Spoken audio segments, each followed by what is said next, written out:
आदाब, नमस्कार। आप देख रहे हैं INN चैनल। मैं हूं शेख अहमद अली। इस न्यूज़ बुलेटिन में आइए नज़र डालते हैं दिन भर की बड़ी खबरों पर।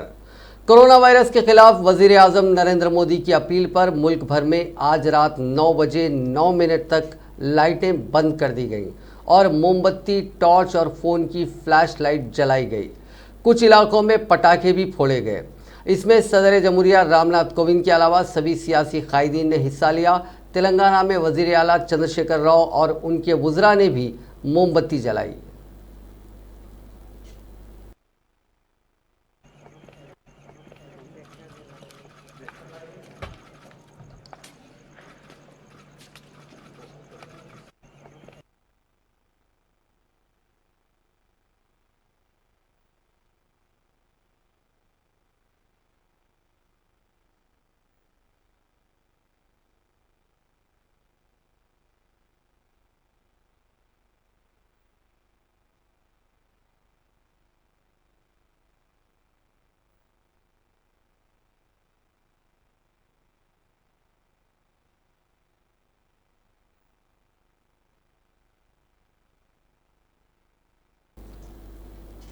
दुनिया में कोरोना वायरस मरीजों की तादाद आज 12,25,728 हो गई और 66,520 अफराद की मौत हो चुकी है। 2,53,864 मरीज अब तक ठीक भी हुए हैं। अमेरिका में 24 घंटे में 1,224 लोगों की जान गई है। एपीसेंटर माने जा रहे न्यूयॉर्क में 24 घंटे में 630 अफराद की जान गई है। worldometers.info के मुताबिक अमेरिका में अब तक 8,468 अफराद की जान जा चुकी है, जबकि स्पेन में 12,418, इटली में 15,362, फ्रांस में 7,560 और यूनाइटेड किंगडम में 4,931 अफराद कोरोना वायरस की वजह से मारे जा चुके हैं। तमिलनाडु, महाराष्ट्र और दिल्ली में एक दिन में कोरोना वायरस के बिलतरतीब 74, 67 और 59 नए केसेस सामने आने से मुल्क में मुतासरीन की तादाद में बेतहाशा इजाफा हुआ है और ये 3,374 पर पहुंच गई है। अब तक 77 अफराद की मौत हो चुकी है। वजारत सेहत की इतवार को जारी रिपोर्ट के मुताबिक कोरोना वायरस मुल्क की 29 रियासतों और मरकज़ के ज़ेर इंतज़ाम इलाकों में फैल चुका है और अब तक इसके 3,374 केसेस की तस्दीक हो चुकी है। उनमें से 65 गैर मुल्की मरीज़ भी शामिल हैं। कोरोना वायरस से मुल्क भर में अब तक 77 अफराद की मौत हो चुकी है, जबकि 267 अफराद सेहतमंद हो चुके हैं। मुल्क में कोरोना वायरस से महाराष्ट्र में सबसे ज़्यादा 490 अफराद मुतासिर हैं और 24 अफराद की मौत हो चुकी है। दूसरे मकाम पर तमिलनाडु है, जहां 485 अफराद मुतासिर हैं और 3 लोगों की मौत हुई है। इसके बाद दिल्ली में सबसे ज़्यादा 445 लोग मुतासिर हैं और 6 अफराद की मौत हो चुकी है। केरला में 306 अफराद मुतासिर हैं और 2 अफराद की मौत हो चुकी है। कोरोना की वबा से निपटने के लिए हुकूमत की जानिब से जंगी सतह पर की जाने वाली कोशिशों के दरमियान आज वज़ीर आज़म नरेंद्र मोदी ने साबिक़ सदर प्रणब मुखर्जी और प्रतिभा पाटिल के साथ साथ साबिक़ वज़ीर आज़म मनमोहन सिंह और HD देवेगौड़ा से भी बातचीत की। सरकारी ज़राए ने आज यहाँ बताया कि मोदी ने उन लीडरों के अलावा मुख्तलिफ सियासी पार्टियों के आला लीडरों के साथ भी कोरोना वायरस से पैदा हुए हालात पर तफसील से गौर व खौस किया। वज़ीर आज़म ने दोनों साबिक़ सदूर और साबिक़ वज़ीर आज़म के साथ टेलीफोन पर इस गैर मामूली बहरान के बारे में बात की और मुल्क में कोरोना के इन्फेक्शन से मुतालिक मुख्तलिफ मसलों पर बहस की। इस दौरान कोरोना के इन्फेक्शन के हालात और उसे निपटने के लिए हुकूमत के ज़रिए की जाने वाली कोशिशों पर ख़ास तौर पर बात हुई।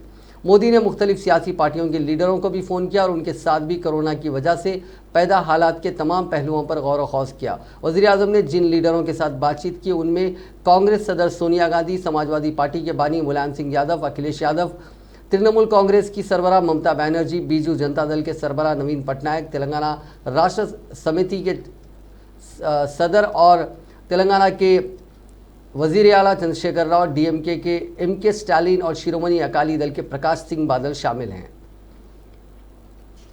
कांग्रेस की जनरल सेक्रेटरी प्रियंका गांधी वाड्रा ने कहा है कि डॉक्टर, मेडिकल शोबे से मुंसलिक दीगर पेशावरों और सफाई अहलकार कोरोना के खिलाफ जारी जंग में जान को खतरे में डालकर काम कर रहे हैं, इसलिए उनकी मदद करना मुल्क के हर शहरी का फ़र्ज़ है। प्रियंका गांधी ने इतवार को ट्वीट करके कहा कि हमारे डॉक्टर, नर्सिंग स्टाफ, टेक्नीशियन, सफाई अहलकार कोरोना के खिलाफ जंग में सिपाही हैं जो जान को ख़तरे में डालकर काम कर रहे हैं। उनकी मदद करना, उन्हें और उनके अहले खाना को महफूज रखना, हर तरह से उनकी हिमायत करना हम सबका फ़र्ज़ है। उन जांबाज सिपाहियों को पैगाम भेजें। कई जगह से रिपोर्ट आ रही हैं कि डॉक्टरों, नर्सों और अस्पताल के कर्मचारियों के लिए सुरक्षा किट की व्यवस्था नहीं पहुंची। जब जंग होती है तब सारा देश एकजुट होकर अपने सिपाहियों के साथ खड़ा होता है। कोरोना वायरस महामारी को रोकने के इस जंग में हमारे देश के डॉक्टर, नर्स, अस्पताल में काम करने वाले टेक्नीशियन और तमाम कर्मचारी हमारे सिपाही हैं। अपनी जान पर खेलकर वे हमारे लिए लड़ रहे हैं। उनका साथ देना हम सबका कर्तव्य है। सरकार से मैं आग्रह करती हूँ, हर तरह की मदद और हर तरह की सुविधा इन्हें दी जाए। इस संकट के समय में इनको सुरक्षित रखना सरकार की जिम्मेदारी है। देश के हित में और देश की सुरक्षा के लिए इसे पूरी तरह से निभाया जाए। आंध्र प्रदेश में कोरोना मुतासरीन की तादाद 226 जा पहुंची है। कल शब 9 बजे से आज सुबह 9 बजे तक जुमला 34 मुस्बित मामला दर्ज किए गए हैं। महकमे सेहत और तबाबत की जानिब से जारी करदा बुलेटिन में यह बात बताई गई। इसी तरह रियासत में इस मौजी वायरस से मुतासर अफराद की तादाद बढ़कर 226 हो गई है। जिलावारी तौर पर मुस्बित मुतासरीन की तादाद की तफसील इस तरह है। ज़िले अनंतपुर में 3 केसेस, ज़िले चित्तूर में 17, ज़िले मशरकी गोदावरी में 11 और ज़िले गुंटूर में 30 शामिल हैं। तेलंगाना में कोरोना वायरस से मुतासरीन की तादाद इतवार के रोज़ 302 हो गई है, यानी पिछले 24 घंटों में 30 नए मामले सामने आए हैं। इनमें हैदराबाद में सबसे ज़्यादा 140 केसेस हैं, जबकि वरंगल अर्बन में 24, निज़ामाबाद में 18, करीमनगर और रंगारेड्डी में 17, मेडचल में 15, नलगुंडा में 13 और कामारेड्डी में 10 मामले शामिल हैं। अब तक 11 अफराद की मौत हो चुकी है। रियासत के 33 में से 23 ज़िलों में कोरोना वायरस के मामले दर्ज हुए हैं। एयर इंडिया का एक तैयारा चीन से 19 टन से ज़्यादा लाजमी तिब्बी आलात लेकर आज सुबह दिल्ली पहुंचा। चीन से ज़रूरी तिब्बी आलात की दरामदात के लिए एयर इंडिया ने एरो ब्रिज कायम किया है। इसके तहत आज पहली परवाज़ शंघाई से 19,416 किलोग्राम तिब्बी आलात लेकर दिल्ली पहुंचा। फ्लाइट नंबर AI-349 आज सुबह 4:50 पर दिल्ली हवाई अड्डे पर उतरी। हिंदुस्तान ने तिब्बी आलात की दरामदात के लिए शंघाई और हांगकांग से और तैयारों की आमद और रफ्त की इजाज़त तलब की है।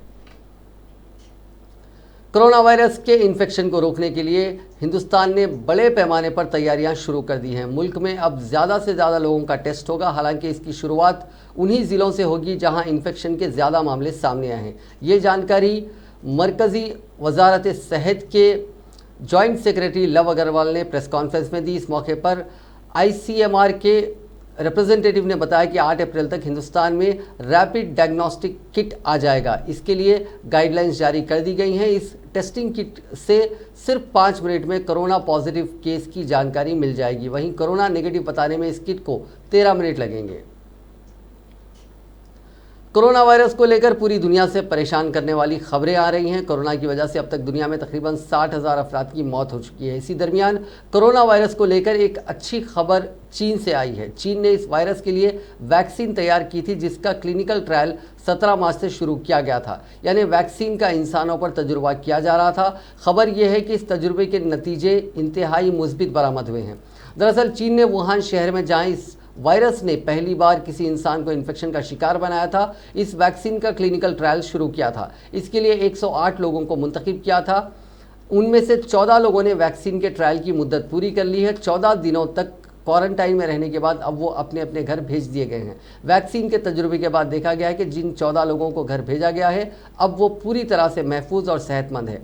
इन सभी को फिलहाल मेडिकल निगरानी में रखा गया है। इस वैक्सीन को चीन में सबसे बड़ी बायो वॉरफेयर साइंटिस्ट चीन वी और उनकी टीम ने बनाया।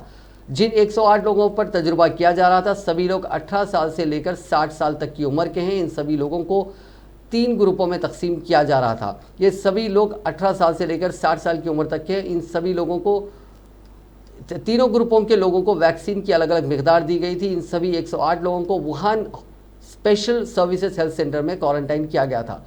क्लिनिकल ट्रायल के लिए लाए गए सभी लोगों को अलग अलग दिन वैक्सीन दी गई। इसी तरह से सभी लोगों को क्वारंटाइन पीरियड पूरा होने तक Wuhan hospital service health centre में ही रखा गया। जिनका क्वारंटाइन पीरियड पूरा हो गया, उन्हें घर भेजा जा रहा है, यानी ये सभी लोग अगले कुछ हफ्तों में अपने अपने घर जा सकेंगे।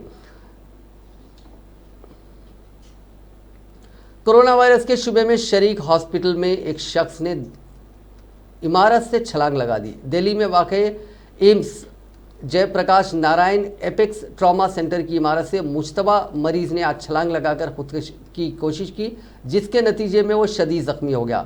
जराये के मुताबिक उसे शुबे की बुनियाद पर 31 मार्च को हॉस्पिटल में शरीक किया गया और उसके मायने करवाए गए। ताहाल उसकी रिपोर्ट उसूल नहीं हुई। जख्मी की हालत मुस्तहकम बताई गई है, वो जेर इलाज है। तेलंगाना के डीजीपी महेंद्र रेड्डी ने रियासत की तमाम पुलिस फोर्सेस को हिदायत दी है कि वो कोरोना वायरस के मामला से 24 घंटों की बुनियाद पर निपटने वाले डॉक्टर्स और सेहत के पेशावरों की सलामती को यकीनी बनाएं। उन्होंने कहा कि रियासत में बेशतर सरकारी अस्पतालों के कोरोना वायरस के मामला से निपटने वाले तमाम डॉक्टर्स के साथ साथ नीम तिब्बी अहलकारों की सलामती को बेहतर बनाने के लिए तमाम एसपीज और कमिश्नर पुलिस को हिदायत दी गई है कि वो मकामी पुलिस अहदेदारों, डॉक्टर्स और सेहत के शोबे के पेशावरों के दरमियान व्हाट्सएप ग्रुप्स बनाएं।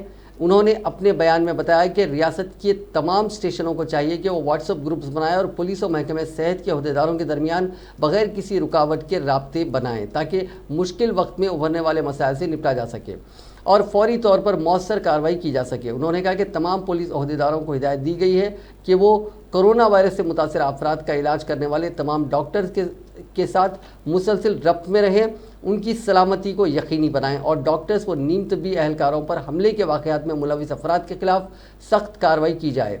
उन्होंने कहा कि हम उन तमाम तिब्बी पेशावरों को सलाम करते हैं जो कोरोना वायरस के मामला से जज्बे और संजीदगी के साथ अपनी सलामती को खतरे में डालकर निपट रहे हैं। तेलंगाना में कोरोना वायरस के मामलात में इजाफे के पेश नज़र लॉकडाउन जारी है। कई मकामात पर पुलिस भी लोगों को समाजी फासले की बरकरारी की तरगीब देती हुई नजर आ रही है।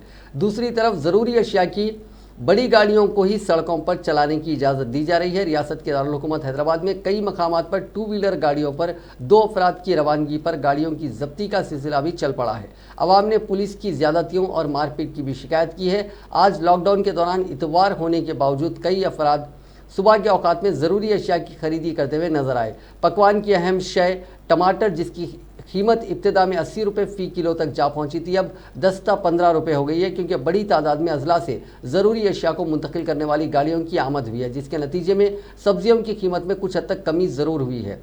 रियासत में बहैसियत मजमूई लॉकडाउन पर सख्ती से अमल किया जा रहा है। गरीब अफराद जिन तक लोगों की रसाई नहीं हो पा रही है, मुश्किल हालात का सामना कर रहे हैं। कई मकामात पर साहिब सरवत लोगों की जानिब से ग़िज़ाई अशिया के पैकेट्स की तकसीम का काम चल रहा है, जिनको हासिल करने के लिए लोगों की तवील कतारें देखी जा रही है, क्योंकि लॉकडाउन के नतीजे में यौमिया उजरत पर काम करने वाला एक बड़ा तबका मुतासिर हुआ। कई ऐसे अफराद हैं जिनकी गिरत लोगों के साथ हाथ फैलाने नहीं देती। गैर सरकारी तंजीमें अपने तौर पर मुतासरीन में ग़िज़ाई अशिया की तकसीम कर रही हैं। लॉकडाउन के दौरान तमाम दुकानों को 6 बजे शाम ही बंद कर देने के अहकाम जारी कर दिए गए हैं। सुबह 6 बजे से शाम 7 बजे तक सिर्फ ज़रूरी अशिया की दुकानात को ही खुला रखने के अहकाम जारी किए गए हैं। ऑटो ड्राइवर्स, कैब ड्राइवर्स, यौमिया उजरत पर काम करने वाले अफराद और फेरी वालों का मानना है कि हुकूमत के लॉकडाउन के नतीजे में उनकी रोटी रोज़ी मुतासिर हुई है। तेलंगाना पीसीसी के सदर व रुकने पार्लियामेंट नलगुंडा उत्तम कुमार रेड्डी ने कोरोना वायरस को मजहबी रंग देने पर शदीद अफसोस का इजहार किया। पार्टी कायदीन और कारकुनों के साथ फेसबुक लाइव प्रोग्राम से खिताब करते हुए उन्होंने कहा कि बड़े बड़े अखबारात और चैनल्स हालिया दिनों में पेश आ रहे कोरोना के मामलात को मजहबी रंग दे रहे हैं, जो नामुनासिब बात है। हम सब हिंदुस्तानी हैं, इस मामले में मजहब ज़ात पात का भेदभाव नहीं करना चाहिए। हम तमाम को मुत्तहिदा तौर पर इस मुल्क और समाज की बेहतरी के लिए कोरोना वायरस के खिलाफ जद्दोजहद करनी चाहिए। उन्होंने पार्टी कायदीन और कारकुनों पर जोर दिया कि वो मौजूदा हालात में रज़ाकाराना तौर पर कोरोना वायरस और लॉकडाउन से परेशान गरीब अफराद की मदद के लिए राहतकारी के कामों में बढ़ चढ़ कर हिस्सा लें। उन्होंने लॉकडाउन के दौरान हुकूमत की मदद के साथ साथ समाजी कामों में भी हिस्सा लेने का मशवरा दिया। पीसीसी सदर ने कहा कि कोरोना वायरस के खिलाफ जद्दोजहद करने के लिए पार्टी के दफ्तर गांधी भवन में कंट्रोल रूम कायम किया गया, जो सुबह 8 से रात 8 बजे तक काम करेगा। సంబంధించి సహాయ చర్యల విషయం మరికొన్ని విషయాలు మీ అందరితో మాట్లాడని చెప్పి ఈరోజు నేను మాట్లాడడం జరుగుతుంది. మాట్లాడిన విషయాల్లో తప్పనిసరిగా నా ఫేస్బుక్లో మీరు రెస్పాన్స్ ఇవ్వాల్సిందిగా మీకు సవినయంగా విజ్ఞప్తి చేస్తున్నాను. మొదటి విషయం అత్యంత బాధాకరం. వ్యక్తిగతంగా కానీ ఒక పౌరుడిగా, ఒక కాంగ్రెస్ వాదిగా భారతదేశంలో కొన్ని పెద్ద పెద్ద మీడియా ఛానల్స్, కొన్ని వర్గాలు ఈ కరోనా వైరస్ వ్యాధికి దానికి సంబంధించిన విషయాలకి ఒక మతపరమైన రంగు పూయడం ఇది పూర్తిగా మంచిది కాదు. మనందరం కూడా భారతదేశంలో ఏ మతానికి, ఏ వర్గానికి, ఏ కులానికి చెందినవారైనా సరే కరోనా వ్యాధిపై పోరాడాలని చెప్పి దానికి ఎవరు కూడా చెప్పి నేను సవినయంగా నమస్కరించి हैदराबाद कांग्रेस माइनॉरिटीज डिपार्टमेंट के चेयरमैन समीर वलीउल्लाह ने आज एक अपील जारी करते हुए दरख्वास्त की है कि साहिब इस्तिताअत लोग अपने मुलाजिमीन का ख्याल रखें। उन्होंने कहा कि मुश्किल की इस घड़ी में सभी को अपने मुलाजिमीन और मातहतों की ज़रूरतों की फ़िक्र करनी चाहिए और हर मुमकिन मदद देनी चाहिए। Sameer Waliullah, Hyderabad city Congress minority chairman. भाई अल्लाह के शुक्र और फजल से अल्हम्दुलिल्लाह हम लोग डेली यहाँ पे 250 से 300 लोगों को गरीब गुरबा जो बाहर के दूर दराज से आए हुए हैं हमारे हैदराबाद में रहने के लिए, अल्हम्दुलिल्लाह उनके लिए राशन पैकेट्स का हम यहाँ पे डेली इंतज़ाम कर रहे हैं। भाई मगर ये जो इस वक्त लॉकडाउन का दौर चल रहा है जहाँ पे जो हमारे डेली वेज लेबर काफ़ी परेशान हैं, 10 दिन से काम नहीं है और अल्लाह खैर करे इनके पास घर में खाने को खाना नहीं है, काफ़ी परेशान है। हमारी तो सबसे से ज़्यादा कोशिश ये है कि हम इन तक खाना पहुँचाएँ। मगर भाई इस दौरान एक बहुत तकलीफ़देह बात सामने आ रही है कि जिन लोगों के घर में उनके नौकर काम करते हैं और जिन लोगों के बिल्डिंग्स में उनके वॉचमैन हैं, काफ़ी लोग हमसे राशन मांगने के लिए आ रहे हैं। भाई मेरी आप सब भाइयों बहनों से एक गुजारिश है कि प्लीज़ मेहरबानी करके मैं आपसे हाथ जोड़ के गुजारिश करता हूँ कि अपने घरों के नौकरों और अपने वॉचमैनों का आगे बढ़ के ख्याल रखिए। उनके घर में अगर राशन नहीं है तो आप अपने ख़ुद से पता करके उनको राशन का इंतज़ाम करिए। भाई ये करने का वक्त है, यहाँ पे कुछ देखने का नहीं है, कोई मज़हब देखने का नहीं है, अपने अपने लोगों का आगे बढ़ के ख्याल रखने का वक्त है। इसलिए मेरे भाइयों और बहनों, मेरी आप लोगों से गुजारिश है कि प्लीज़ अपने अपने काम करने वालों का ख्याल रखिए और कोशिश करिए कि ज़्यादा से ज़्यादा आप उनकी पहले मदद करें। शुक्रिया। तेलंगाना कांग्रेस के तर्जुमान सैयद निज़ामुद्दीन ने बताया कि 22 मार्च को लॉकडाउन के बाद से गुरबा में खाने, तरकारी और दीगर अशिया की तकसीम का सिलसिला जारी है और हर रोज़ 3000 से ज़्यादा ज़रूरतमंदों तक खाना पहुंचाया जा रहा है। उन्होंने कहा कि ये सिलसिला लॉकडाउन ख़त्म होने तक जारी रहेगा। उन लोगों तक हम लोग राशन हम लोग जो है ना फूड पैकेट्स पहुंचा रहे हैं और इसके अलावा जो स्लम एरियाज़ है, कुछ ऐसे पॉकेट्स है जहाँ पे हम रिकग्नाइज़ करके वहाँ पर जाकर वेजिटेबल की पैकेट्स, तरकारी की पैकेट्स में तकरीबन 800 से 900 पैकेट जो है हम उनके घर पे जाके डोर पे खटका मार के उन तक पहुंचा रहे हैं। इसके अलावा 250 से 300 राशन पैकेट्स हम लोग उन लोगों के लिए देना चाह रहे हैं जो फैमिली वाले हैं, जो हैदराबाद को बाहर देश से आए, बाहर स्टेट से आए हुए हैं, माइग्रेंट लेबर्स है, जो ख़ास करके जो ज़रूरतमंद है, उन लोगों को हम लोग जो है ना 250 से 300 राशन पैकेट्स डेली दे रहे हैं। मैं आप तमाम लोगों से अपील करना चाहता हूं, जिसके जो हैसियत रखने वाले हैं, उनके घर में कोई आपके पास काम करने वाले हैं, वो लोग भी जो है ना यहाँ पर आके राशन पूछ रहे हैं। मैं उनसे गुजारिश करता हूँ कि हम लोग जो है डेली 250 से 300 लोगों को जो है ना राशन दे रहे हैं। मैं आपसे गुजारिश करता हूँ कि एटलीस्ट कम से कम आप जो आपके पास काम करने वाले हैं उनको तो राशन दीजिए, उन लोगों को तक मत भेजिए। कम से कम ऐसा हो रहा है कि जो है ना कहाँ काम करते हैं आप, तो हम फलाने जगह पे काम करते हैं, इसी बड़ी बिल्डिंग में काम करते हैं, वो लोग भी यहाँ पे राशन लेने का आ रहे हैं। कम से कम आप जो है ना वो लोगों का तो ख्याल करिए। देखिए ये वक्त है, हम जो है साल के 12 महीने पैसे कमाते हैं। आज हमारे पास ऐसा वक्त आ चुका है कि हमारे खुद के बिजनेस अभी बंद है, लेकिन ये आखिरत कमाने का वक्त है जहाँ पे हम 3 टाइम का खाना खा रहे, लोगों को 1 टाइम का खाना तो खिलाने का टाइम है। तो मैं आप तमाम लोगों से जो अहले खैर हजरात से उनसे गुजारिश करता हूँ कि अपने अपने घरों में काम करने वालों को कम से कम आप लोग राशन प्रोवाइड करिए। मैं कल जो है स्लम एरिया के अंदर जाके जो है ना फूड पैकेट्स, खाने के पैकेट्स बांट रहा था, तो वहाँ के लोग हम बोल रहे हमको काम से भी निकाल दिया, हम घर के काम के लिए भी नक्का बोल रहे और तनख्वाह भी नहीं देते बोल रहे। ऐसा मत करिए, गरीबों पे जुल्म मत करिए। आप अल्हम्दुलिल्लाह आप 3 टाइम का खाना खा रहे हैं आपके घर में, आपको कोरोना वायरस का डर है इसीलिए आप घर के अंदर है। कम से कम वो गरीब लोग जो रोडों में फिर रहे, जो आपके पास आए काम करने वाले, उन तक तो कम से कम राशन दीजिए। ये आपका आखिरत का सौदा होगा। शुक्रिया। लॉकडाउन की वजह से हर बस्ती और महल्ले में रहने वाले गरीब अफराद परेशान हैं। ऐसे में कई सियासी और समाजी तंजीमें और कारकुनान गरीबों की मदद के लिए आगे आ रहे हैं। फसलांसर के अवैसीपुरे में समाजी कारकुन जनाब अरशद की जानिब से कई गुरबा में खाना और तरकारी की तकसीम की जा रही है। अरशद अहमद है, आवाज़ नामपल्ली जोन जनरल सेक्रेटरी। हमारी आवाज़ तंजीम की जानिब से और पीसफुल वेलफेयर सोसाइटी की जानिब से हम लोग 12 दिन से कंटिन्यू अवैसीपुरा, MG नगर, नई बस्ती, फसलांसर, सैयद नगर की तमाम आवाम को फ्री वेजिटेबल जो है सो मुहैया कर रहे और फ्री जो है सो 12 दिन से हम कंटिन्यू बांट रहे हैं और आवाम की जो है सो कसीर तादाद जो है सो इससे इस्तेफ़ादा हासिल कर रही है। मैं तमाम पैसे वालों से भी ये गुजारिश करना चाह रहा हूँ कि आप बढ़ चढ़कर आगे बढ़कर इस काम में हिस्सा लीजिए, क्योंकि जो लोग भूख और प्यास से शिद्दत से परेशान हैं उनकी मजबूरी को आप और हम नहीं समझे तो और कौन समझेगा।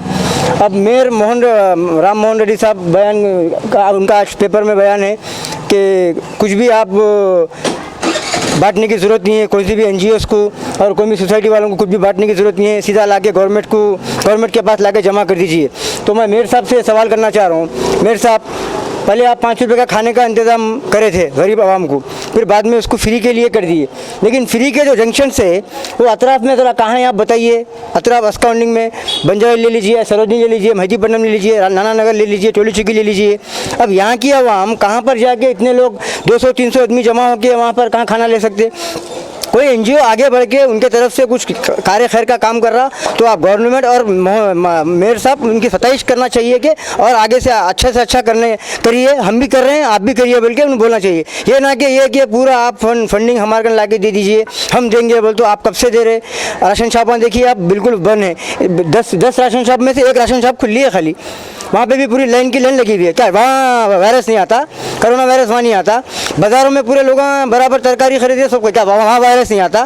पहले आप जो है सो वायरस के जो इंतजामात है, जो मास्क है, जो जैसे भी सेफ्टी के जो चीज़ें है पहले वो मुहैया करें गरीब लोगों को। और ये स्टे होम बहुत अच्छी बात है, इससे तेलंगाना पोस्टल सर्कल की जानिब से खुसूसी गाड़ियों के जरिए तकरीबन 8000 इम्तहानात के पार्सल को एक जगह से दूसरी जगह मुंतकिल किया गया। Chief post master general Telangana circle के संध्या रानी ने बताया कि इंटरमीडिएट और SSC इम्तहानात के पर्चे जा से मुतालिक 6000 बैग्स को जांच मराकज़ पर लॉकडाउन के दौरान मुकम्मल एहतियात के साथ पहुँचाया गया। उन्होंने कहा कि महकमा डाक के 50% अहलकार लॉकडाउन के दौरान एहतियात के साथ खिदमात अंजाम दे रहे हैं। आंध्र प्रदेश के ज़िले नेल्लोर में मुख्तलिफ मौज़ूआत में रहने वालों के दरमियान कशीदगी देखी गई, क्योंकि बाज़ अफराद ने सेक्शन 144 के दरमियान दूसरे गांव के अफराद को उनके गांव में दाखिल होने से रोक दिया। उनको खौफ था कि दूसरे गांव के अफराद उनके गांव में आ जाने से कोरोना वायरस फैल जाएगा। इस खौफ से ही उन्होंने अपने गांव के अंदर आने के रास्ते पर रुकावटें खड़ी कर दी और बाज़ अफराद को भी वहां पर तैनात कर दिया ताकि दूसरे गांव के लोगों को उनके गांव में आने से रोका जा सके। इस रुकावट के नतीजे में दूसरे गांव के अफराद के साथ उनकी बहस व तकरार हो गई और संगबारी के वाक़यात पेश आए और हालात कशीदा हो गए। कोरोना वायरस के मामलात में इजाफे के पेश नज़र हुक्काम की जानिब से मज़ीद चौकसी अख्तियार की जा रही है। आंध्र प्रदेश के ज़िले नेल्लूर की सेंट्रल जेल के कैदियों ने कोरोना वायरस के सबब उनको रिहा करने के अहकाम के बावजूद जेल छोड़ने से इनकार कर दिया। इस मोजी वायरस के पेश नज़र जेल के हुक्काम ने अदालत उज़्मा की जानिब से हाल ही में दी गई हिदायत के मुताबिक बाज़ कैदियों को रिहा करने का फैसला किया जिनको 7 साल की कैद हुई या फिर जो ज़ेर दरियाफ्त कैदी हैं। इन कैदियों को 1 माह के लिए जेल से उबूरी ज़मानत के तौर पर रिहा करने का फैसला किया गया था ताकि जेल में कैदियों की तादाद को कम किया जा सके। नेल्लूर की जेल के हुक्काम ने 58 कैदियों की फहरिस्त तैयार की ताकि उन कैदियों को जेल से रिहा किया जा सके। उनमें से 8 कैदियों की पहली ही रिहाई अमल में आ चुकी है। ओहदेदारों ने असमत दरी, बच्चों से जिनसी ज़्यादती और दूसरी मरतबा जेल की सज़ा ना पाने वाले कैदियों की रिहाई का फैसला किया।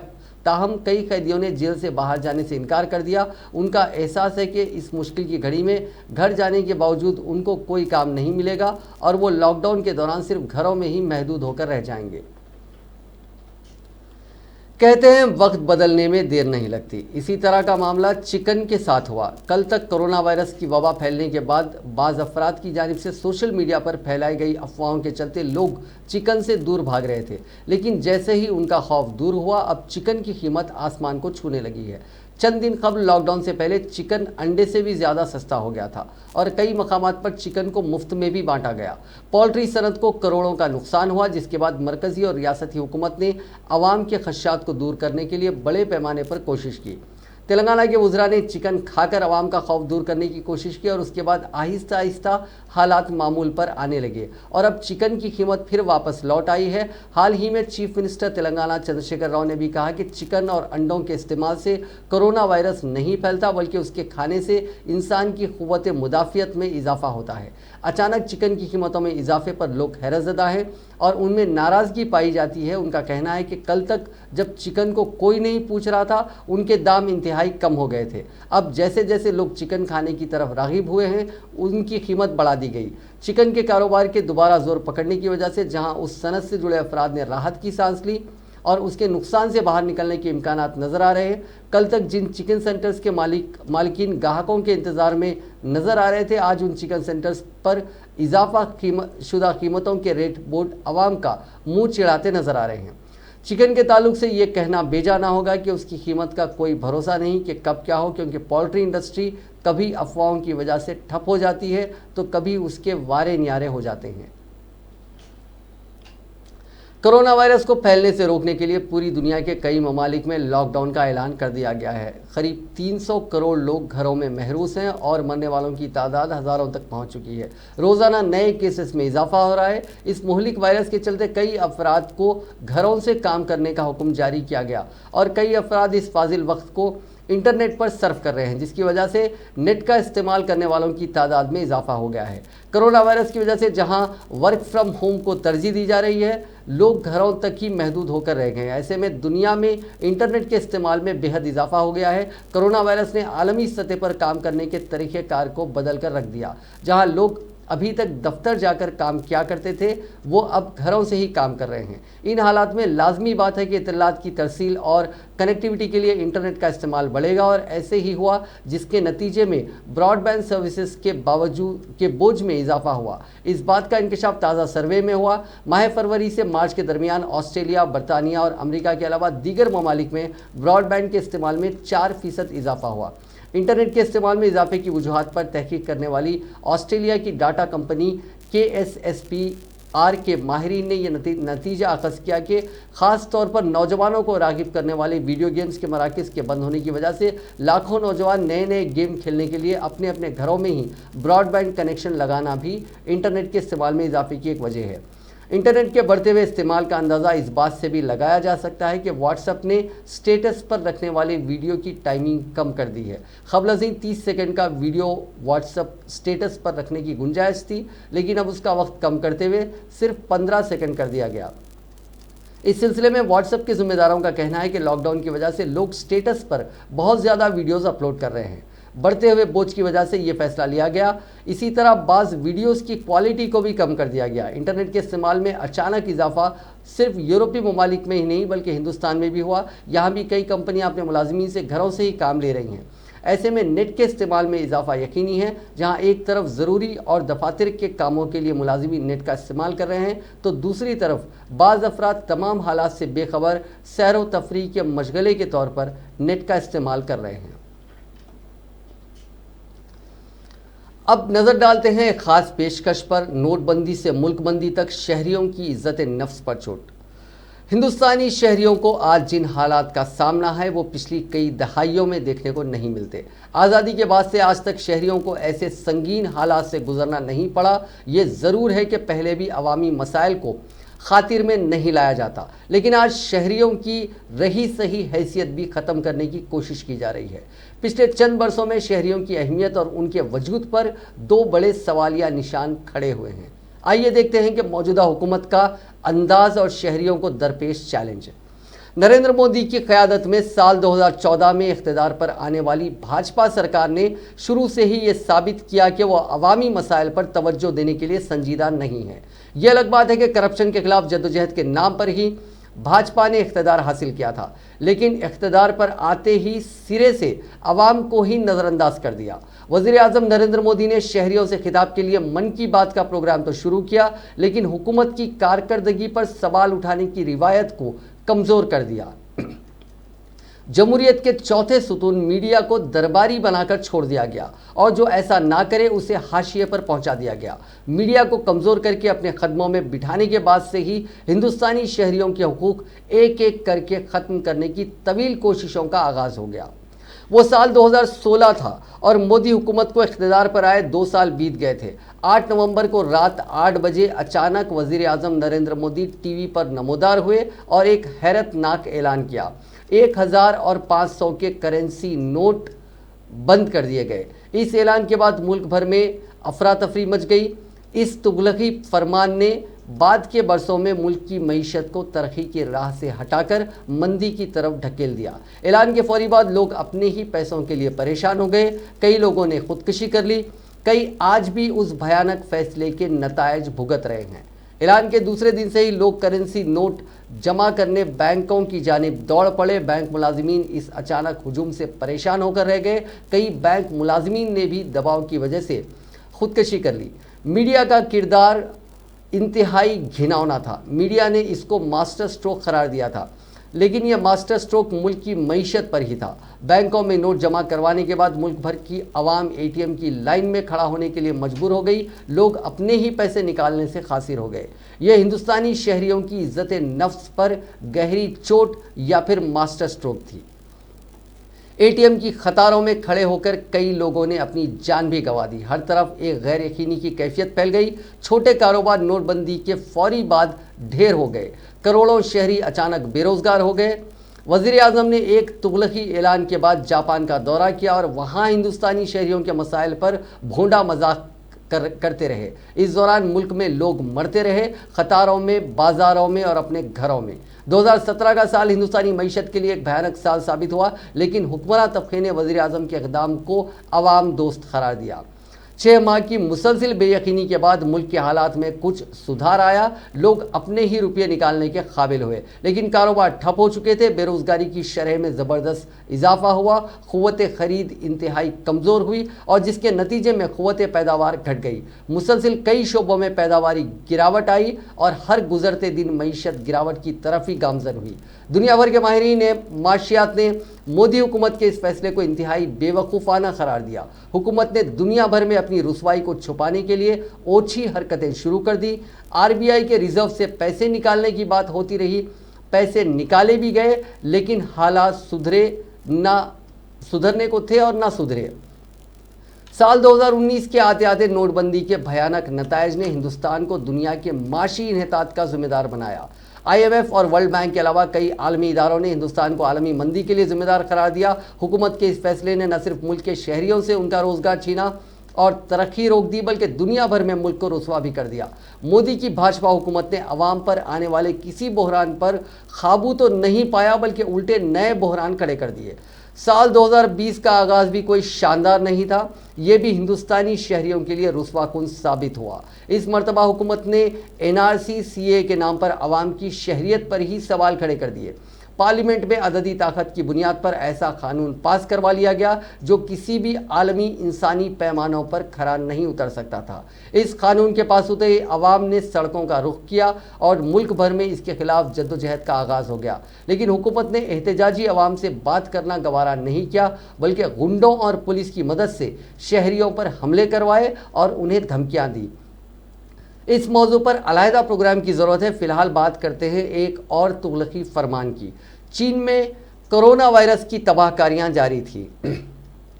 वायरस ने यूरोप और अमेरिका में कई लोगों की जानें ले ली। इसके बावजूद मोदी की ज़ेर क़यादत भाजपा हुकूमत ने कोई एहतियाती इक़दाम नहीं किए, बल्कि गुजरात में नमस्ते ट्रंप का एहतमाम किया। अवाम का 100 करोड़ रुपए खर्च किया और बदले में अमरीकी सदर से कोई माहदा नहीं किया, बल्कि उल्टे कई हज़ार करोड़ का अमरीकी असलाह खरीदा। कोरोना से मुतासरा अफराद मुख्तलिफ मुल्कों से हिंदुस्तान आते रहे, ना ही उनकी स्क्रीनिंग की गई और ना ही जांच। मर्ज फैलता गया, लोग मरते गए, फिर भी हुकूमत सोती रही।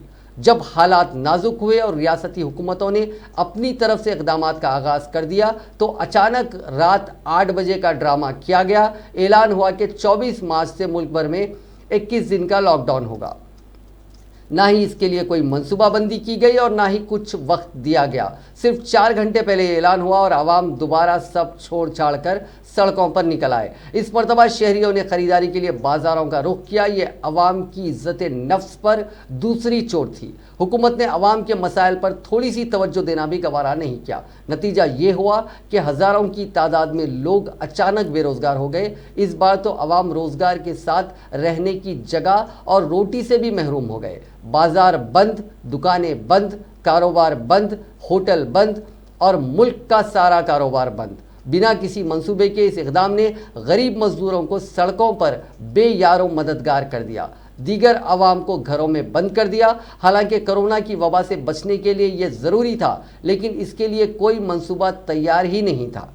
जब अवाम के मसाइल में इजाफा हुआ, पुलिस के ज़रिए अवाम को रोकने में नाकामी होने लगी तो हुकूमत की अकल ठिकाने आई और कई शहरों में जमा होने वाले मजदूरों के हमलो नकल के लिए बसों का इंतज़ाम किया गया। इंतज़ाम क्या, बल्कि बदनज़मी की बोलती तस्वीर।